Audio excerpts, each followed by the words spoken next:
Olá,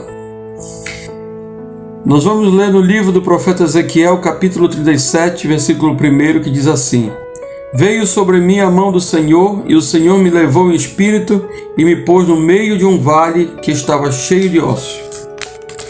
Este versículo e este capítulo, ele trata muito sobre esse vale, uma visão que o profeta Ezequiel teve, e esta visão ela é muito importante porque ela é escatológica.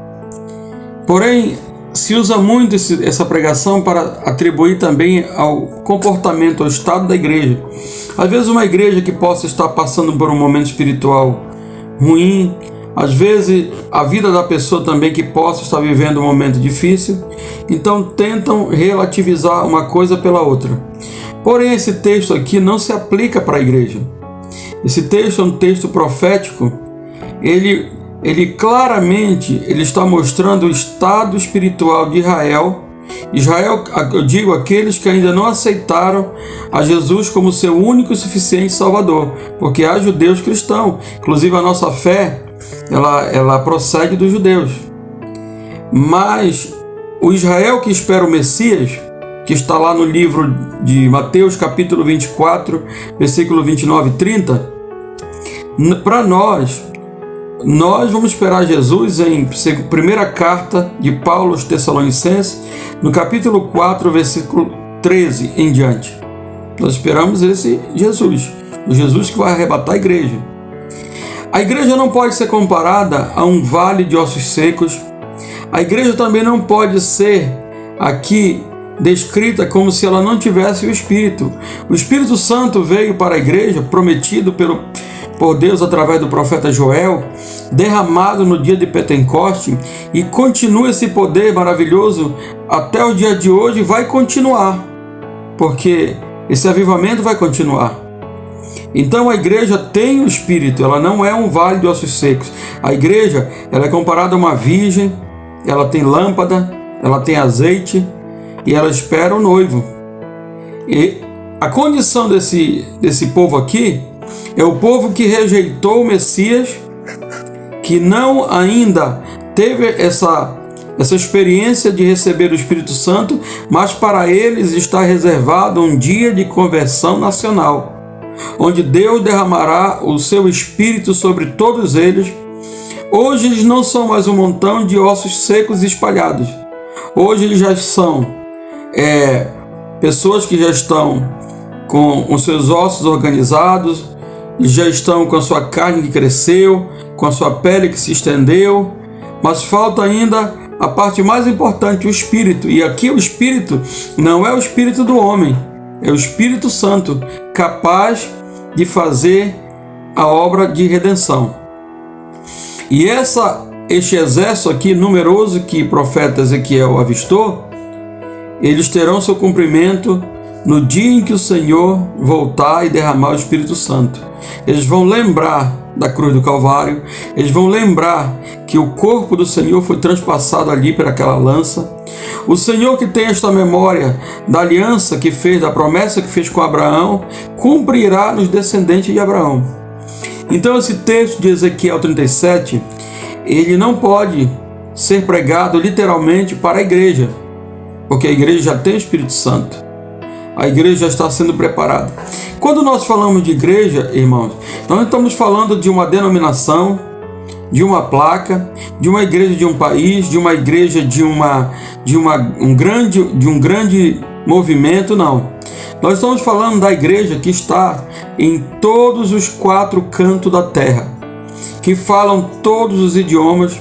Igreja de certo modo, em alguns lugares que não tem nenhum rosto, que não podem se congregar, como ali na China, como na Coreia do Norte, como no Irã, como naqueles países onde você declarar sua fé é sinônimo de simplesmente de morrer ou de uma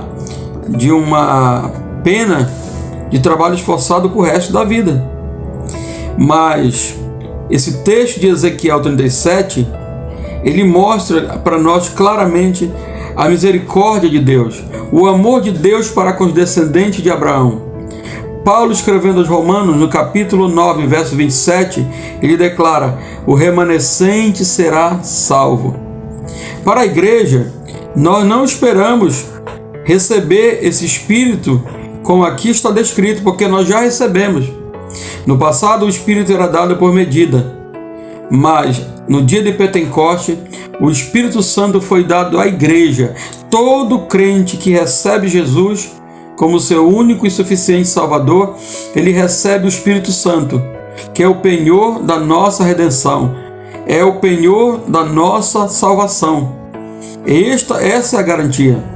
Mas o Espírito Santo, ele precisa também ser muito bem, vamos dizer assim, aceito no coração do homem, e ele precisa ser honrado, a nossa relação com o Espírito Santo deve ser a melhor possível, porque ele é o único capaz, não há intercessores secundários, ele é o único que é capaz de levar os nossos gemidos, nossos pedidos, com gemidos inexprimíveis diante do Pai. E ele clama ao Pai, ele fala, Abba, Pai. Então a igreja é uma coisa, Israel é outra. A igreja é considerada como virgem, pura, santa. Esse estado que Israel se encontra hoje é um estado temporário, mas Deus fará, e Deus vai fazer uma obra tão maravilhosa na sua vinda, e fará uma conversão nacional e derramará esse Espírito sobre todos, sobre a casa de Davi, sobre a tenda de Judá. Então, você, quando ler esse texto, atente para ele. Pregar para a igreja é um pouco diferente, porque não se aplica à igreja, se aplica ao estado espiritual de Israel. Quando você for pregar à igreja, você pregue o que ela é. Ela é uma virgem, ela tem lâmpada, ela tem azeite, ela tem linho fino. Ela vai se apresentar como alva como o dia, bela como a lua, brilhante como o sol, formidável como o exército com bandeira. Ela vai se apresentar também como uma cidade toda adornada de todo aquilo que é valioso.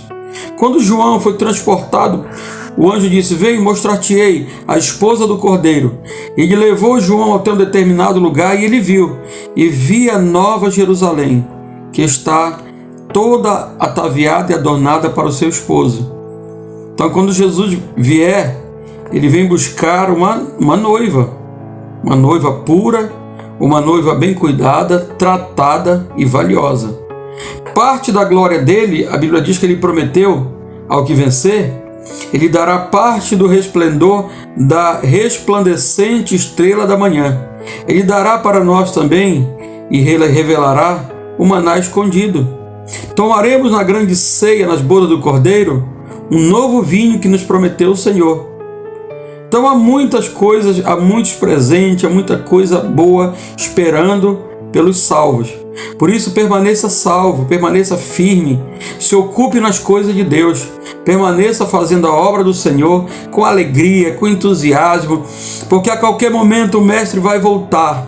Ele não voltou pela manhã, não voltou ao meio-dia, não voltou agora no cair da tarde, mas pode voltar à meia-noite. Por isso se prepare, avalie se a sua lâmpada está com azeite suficiente, porque naquele momento é o azeite que vai fazer toda a diferença. Por isso quero deixar esta palavra para o seu coração. Pense bem, pense nisso. A paz do Senhor.